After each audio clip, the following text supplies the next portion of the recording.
नमस्कार मित्रों, study with Sanjay channel पे आपका हार्दिक स्वागत है।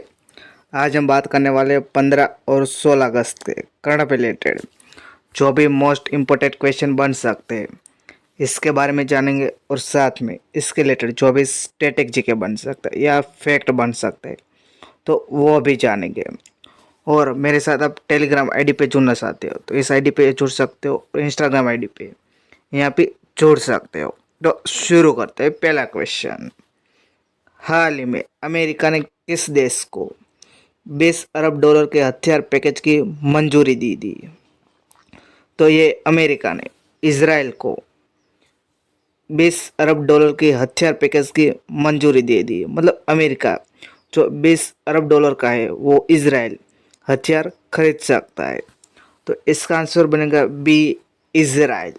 तो ये इजराइल है 50 F-50 लड़ाकू विमान खरीदेगा, 33,000 टैंक कारतूस और 50,000 विस्फोटक मोर्टार कारतूस और नए सैन्य कार्गो वाहन भी खरीदेगा। तो ये अमेरिका से खरीदेगा।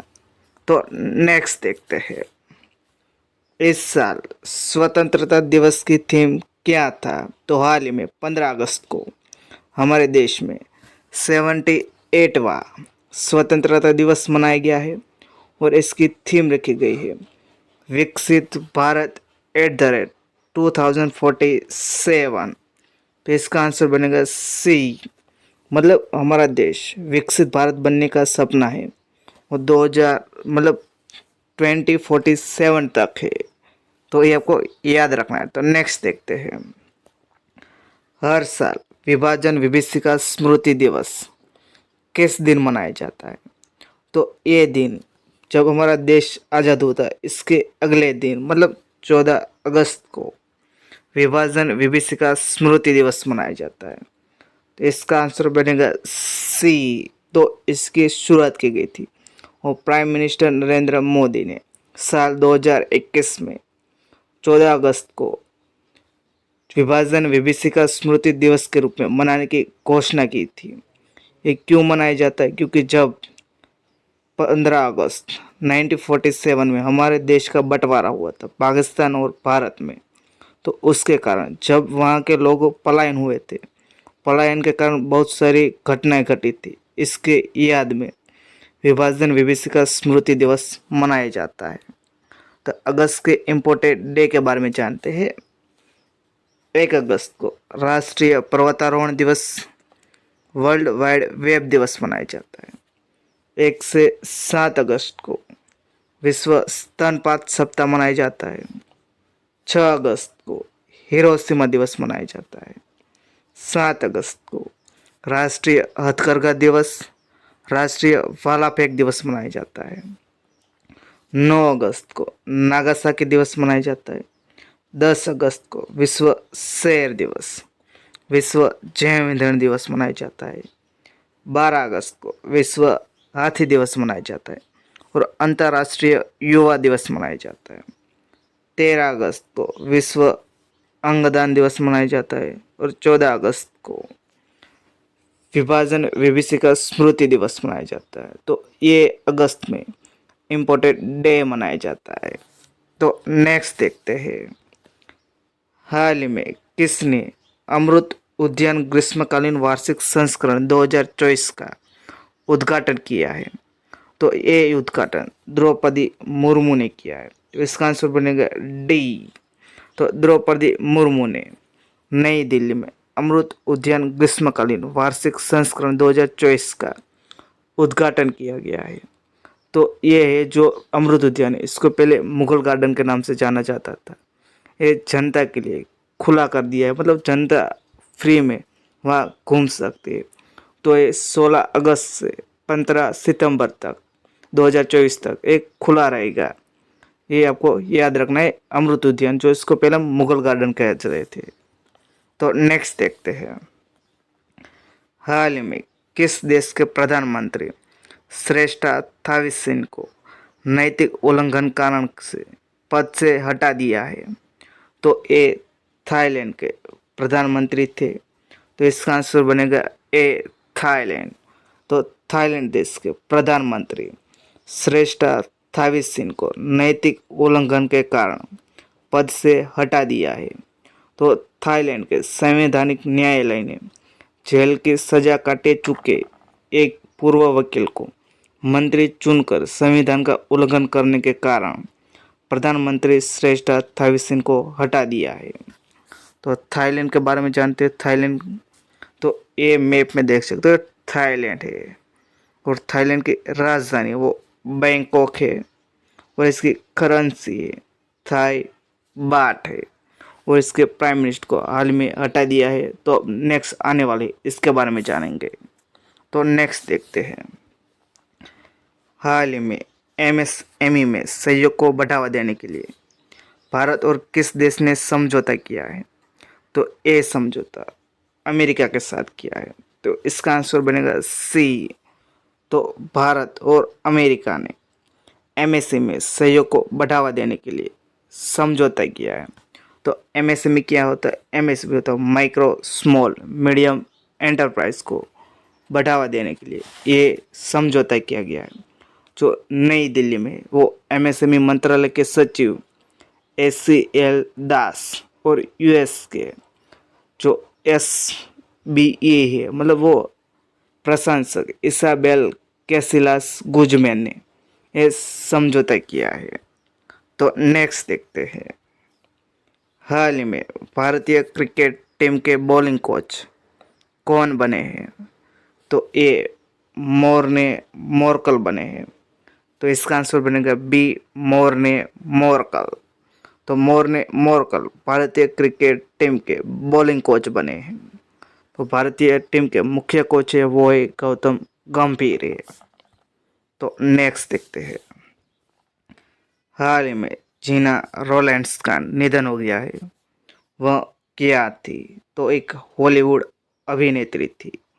तो इसका आंसर बनेगा सी अभिनेत्री। तो ऑस्कर विजेता जीना रोलैंड्स का हाल ही में निधन हो गया है। तो इसका आंसर बनेगा सी अभिनेत्री। तो नेक्स्ट देखते हैं। हाल ही में कौन सा एयरपोर्ट भारत का पहला एयरपोर्ट जो शुद्ध शून्य कार्बन उत्सर्जन वाला बना है? तो ए एयरपोर्ट है वो दिल्ली एयरपोर्ट बन गया है। तो इसका आंसर बनेगा सी दिल्ली एयरपोर्ट। दिल्ली एयरपोर्ट में इंदिरा गांधी इंटरनेशनल एयरपोर्ट है वो देश का पहला एयरपोर्ट बन गया है जो शुद्ध शून्य कार्बन उत्सर्जन वाला बन गया है। तो दिल्ली एयरपोर्ट है तो वो एयरपोर्ट काउंसिल इंटरनेशनल के एयरपोर्ट कार्बन एक्रेडिटेशन कार्यक्रम के तहत net zero carbon emission airport का दर्जा हासिल किया है। तो नेक्स्ट देखते हैं। हाल ही में निमास के एक्वा एक्सीलेंस सेंटर का उद्घाटन किसने किया है? तो ए अरुणाचल के मुख्यमंत्री पेमा खांडू ने किया है। तो इसका आंसर बनेगा ए पेमा खांडू ने निमास के एक्वा एक्सीलेंस सेंटर का उद्घाटन किया है। तो अरुणाचल प्रदेश के मुख्यमंत्री पेमा खांडू ने जो अरुणाचल प्रदेश में टिप्पी में दिरांग में राष्ट्रीय पर्वतारोहण और साहसिक खेल संस्थान के जिसको निमास कहा जाता है वो रक्षा मंत्रालय के तहत आता है जो साहसिक कार्य के सभी तीनों क्षेत्रों में भूमि एयर एक्वा में विश्व स्तरीय प्रशिक्षण प्रदान करने के लिए एक्वा एक्सेलेंस सेंटर का उद्घाटन किया है। तो ये आपको याद रखना है। तो आगे बढ़ते हैं। हाल ही में कहाँ बहुपक्षीय हवाई अभ्यास तरंग शक्ति का पहला चरण का संपन्न हुआ है? तो ए सुलूर तमिलनाडु में बहुपक्षीय हवाई अभ्यास तरंग शक्ति का पहला चरण संपन्न हुआ है। तो इसका आंसर बनेगा बी सुलूर तमिलनाडु। तो जो हाल ही में पहला चरण संपन्न हुआ और जो इसका है वो दूसरा चरण पे होने वाला है। तो ये दूसरा चरण है वो 29 अगस्त से 14 सितंबर तक वायुसेना स्टेशन जोधपुर में आयोजन किया जाएगा। तो ये आपको दोनों भी याद रखना है, 2 चरण में इसका आयोजन होने वाला है। तो नेक्स्ट देखते हैं। हाल ही में संयुक्त राष्ट्र में भारत के स्थायी प्रतिनिधित्व के रूप में किसे नियुक्त किया है? तो ये पार्थानेनी हरीश को संयुक्त राष्ट्र में भारत के स्थायी प्रतिनिधित्व के रूप में नियुक्त किया गया है। तो यह पार्थानेनी हरीश ये आप फोटो भी देख सकते हो। तो इसके पहले वो जर्मनी में राजदूत थे। तो वो अब संयुक्त राष्ट्र में भारत के स्थायी प्रतिनिधित्व के रूप में नियुक्त किया गया है। तो नेक्स्ट देखते हैं, हाल ही में ग्लोबल साउथ समिट का तीसरा संस्करण का आयोजन कौन सा देश करेगा? तो इसका आयोजन भारत करने वाला है। तो इसका आंसर बनेगा ए, भारत। भारत है ग्लोबल साउथ समिट का तीसरा संस्करण का आयोजन करने वाला है। तो ये आपको याद रखना है, भारत। तो नेक्स्ट देखते हैं, हाल ही में भारत श्रीलंका संयुक्त सैन्य अभ्यास मित्र शक्ति का कौन सा संस्करण शुरू हुआ है? तो ए, 10वां संस्करण शुरू हुआ है। तो इसका आंसर बनेगा सी, 10वां। भारत और श्रीलंका संयुक्त सैन्य अभ्यास मित्र शक्ति का संस्करण शुरू हुआ है। तो इसका आयोजन है वो श्रीलंका के मदुरुओया स्थित आर्मी ट्रेनिंग स्कूल में शुरू हुआ है। ये 12 अगस्त से 25 अगस्त तक चलेगा मित्र शक्ति अभ्यास। तो नेक्स्ट देखते हैं, हाल ही में वर्ल्ड हेल्थ ऑर्गेनाइजेशन ने किस रोग को ग्लोबल हेल्थ इमरजेंसी घोषित किया है?